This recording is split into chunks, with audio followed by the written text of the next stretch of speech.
Okay, good morning, everybody. So I haven't hopped on here yet to talk about my ECERS checklist. So I'm sitting on the floor in my classroom and I'm getting ready to do my ECERS checklist because mine's due before we go on Christmas break. And I just want to make sure, starting now, that all of my centers are ready in case I do get one of those drop-in ECERS rating from Marquise for quality.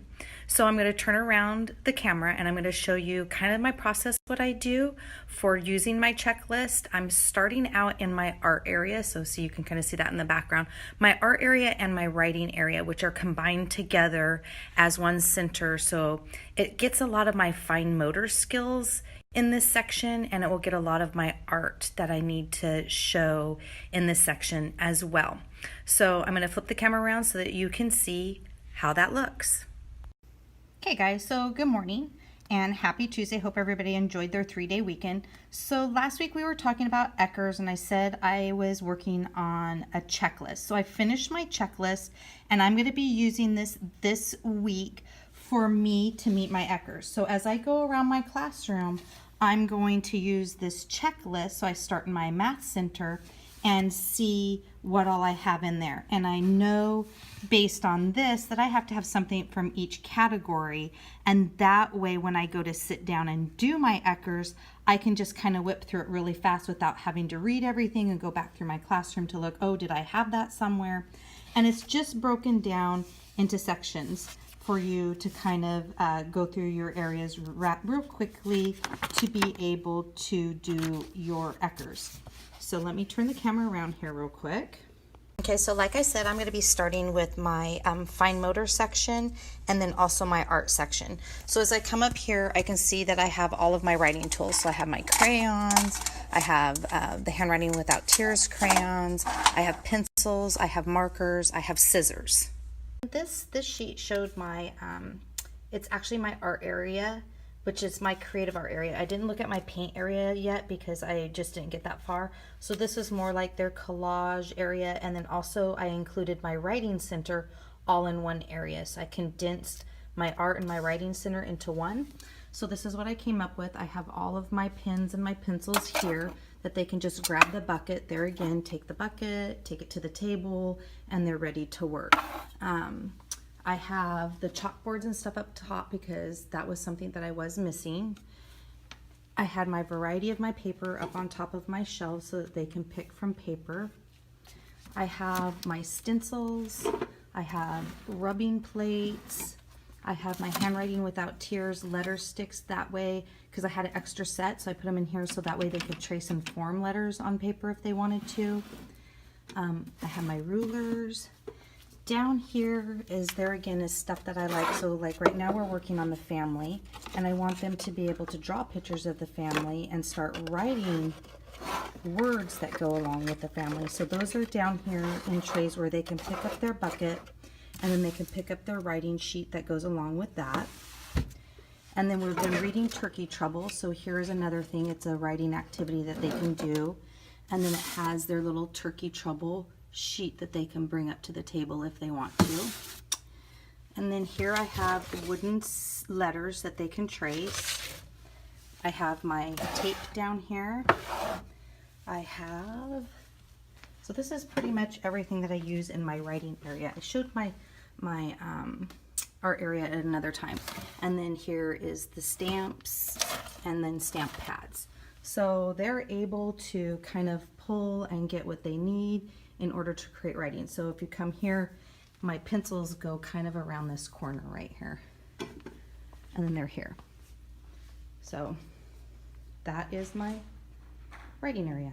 So I wanted to hop on here real quick. So yesterday I walked you through how I was doing my checklist for my ECERS.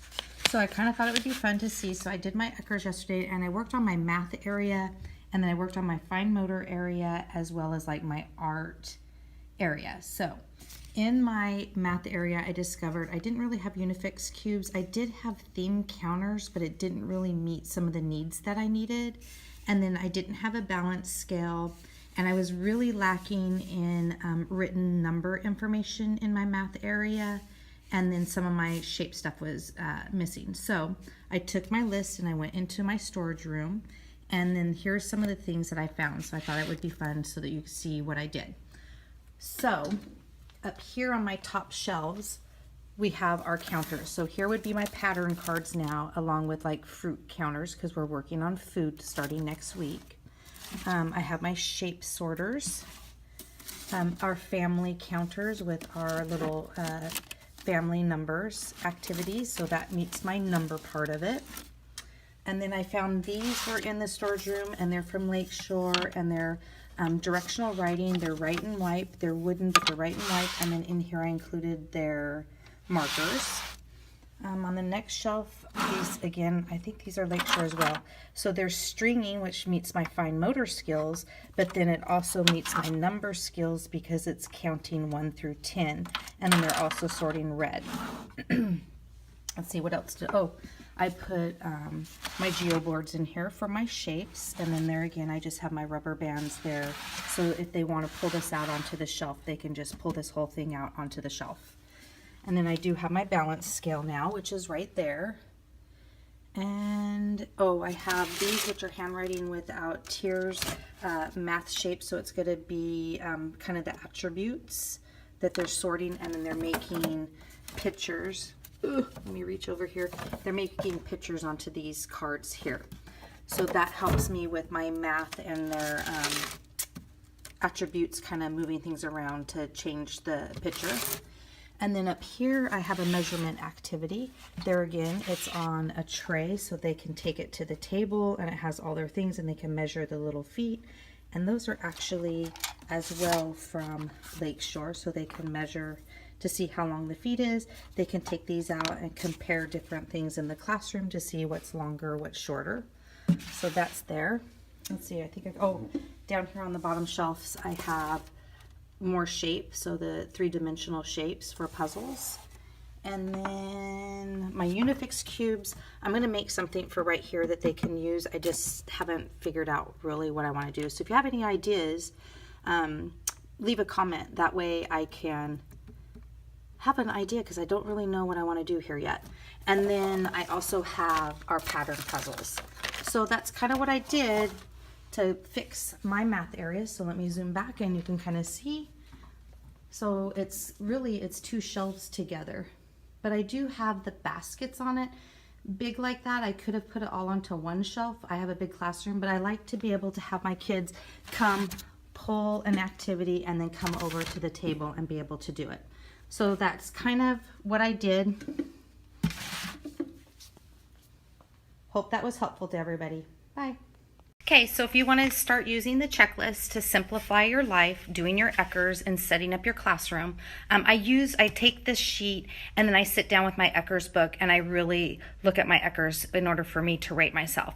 But it's just a really nice little tool to help me simplify it. When I go into my storage room, I know exactly what I need to get. I don't have my ECERS book with me. I just have my paper, and it just makes it a lot easier. So if you want it, just go ahead and you can click in my profile and you can find it on my link tree, and it's underneath Easy Planning Tools, and it's free. You can get it for free and download it and use it in your classroom right away. What are you waiting for? Until next time, bye.